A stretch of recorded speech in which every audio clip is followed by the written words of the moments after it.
न जन्म हमारी इच्छा से घटता है और न मृत्यु हमारी इच्छा से घटती है, तो बीच का जीवन काल सब कुछ प्रकृति की इच्छा से ही घटता है।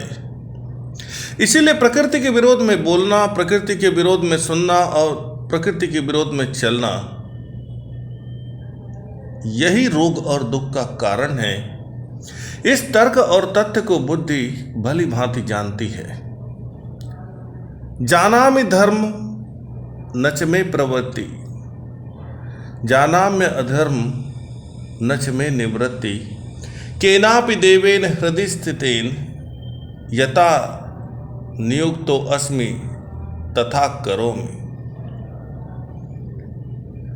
धर्म जानता हूं, किंतु मुझे धर्म में कोई रुचि नहीं है। अधर्म जानता हूं, लेकिन अधर्म घट जाता है। ऐसा लगता है कि मेरे हृदय में कोई शक्ति है जो मुझसे जैसा करवाती है ठीक मैं वैसे ही कर लेता हूं।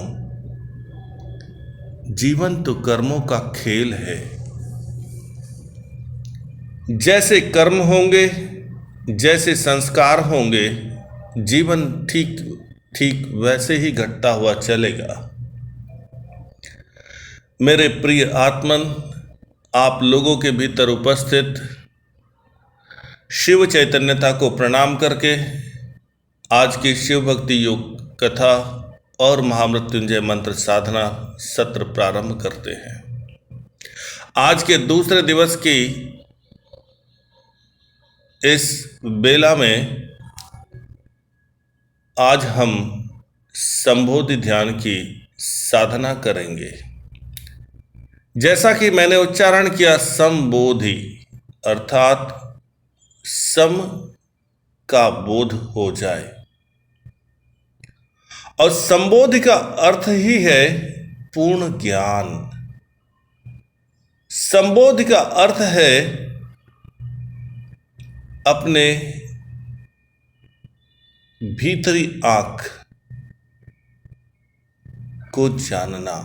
संबोधि का अर्थ है जो है उसमें जीना है और जो नहीं है उस पर से पकड़ छोड़ना है। आइए संबोधि ध्यान की साधना शुरू करें। सभी साधक सुखासन की स्थिति में बैठें, मेरुदंड सीधा रखें, आंखें बंद करें और दोनों हाथ की हथेलियां अपने घुटनों पर रखकर निर्देशों को सुनते हुए मानसिक रूप से उनका पालन करें, तो संबोधि ध्यान सरल हो पाएगा। पहला चरण, थोड़ी देर शरीर की निष्क्रियता का ध्यान कर रहे हैं। शरीर का कोई भी अंग हिले डुले न, शरीर स्थिर रहे। इस प्रकार स्थिर शरीर का अवलोकन कीजिए, निरीक्षण कीजिए, परीक्षण कीजिए। आइए अभ्यास के दूसरे चरण में चलते हैं। दूसरे चरण में पूरी शक्ति से दोनों नासापुटों से श्वास शरीर के भीतर खींचना है और पूरी शक्ति से दोनों नासापुटों से श्वास को बाहर फेंकना है। कुछ देर श्वास भीतर खींचने और बाहर छोड़ने का अभ्यास करेंगे।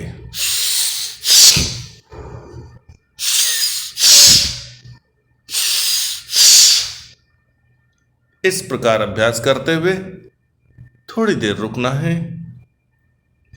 आइए अभ्यास के तीसरे चरण की ओर चलते हैं। श्वसन क्रिया के बाद तीसरा चरण, अभ्यास को रोकें और अगले कुछ देर तक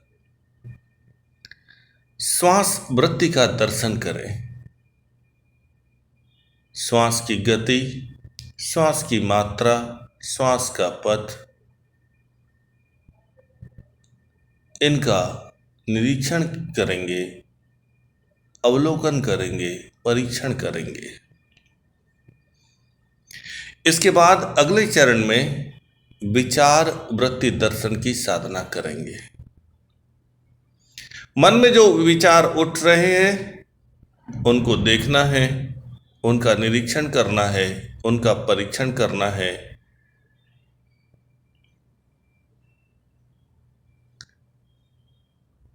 और कुछ देर विचार वृत्ति दर्शन के पश्चात अगले चरण पर आते हैं। अगले चरण में स्वयं के श्वास प्रश्वास की आवागमन और अंतराल को जानते हैं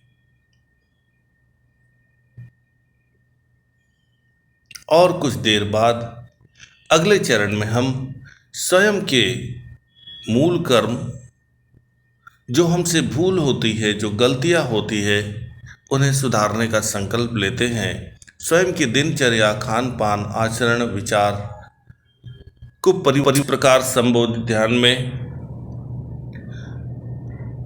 शरीर की निष्क्रियता का ध्यान, श्वास वृत्ति का दर्शन, विचार वृत्ति का दर्शन, श्वास प्रश्वास की आवागमन और अंतराल का दर्शन और स्वयं के मूल कर्म, भूलों, गलतियों को सुधारने का क्रम और सबसे अंत में दिनचर्या, खान पान, आचरण को सुधारने का निरंतर प्रयास करना होता है। इस प्रकार की साधना आप अपने घर पर कर सकते हैं।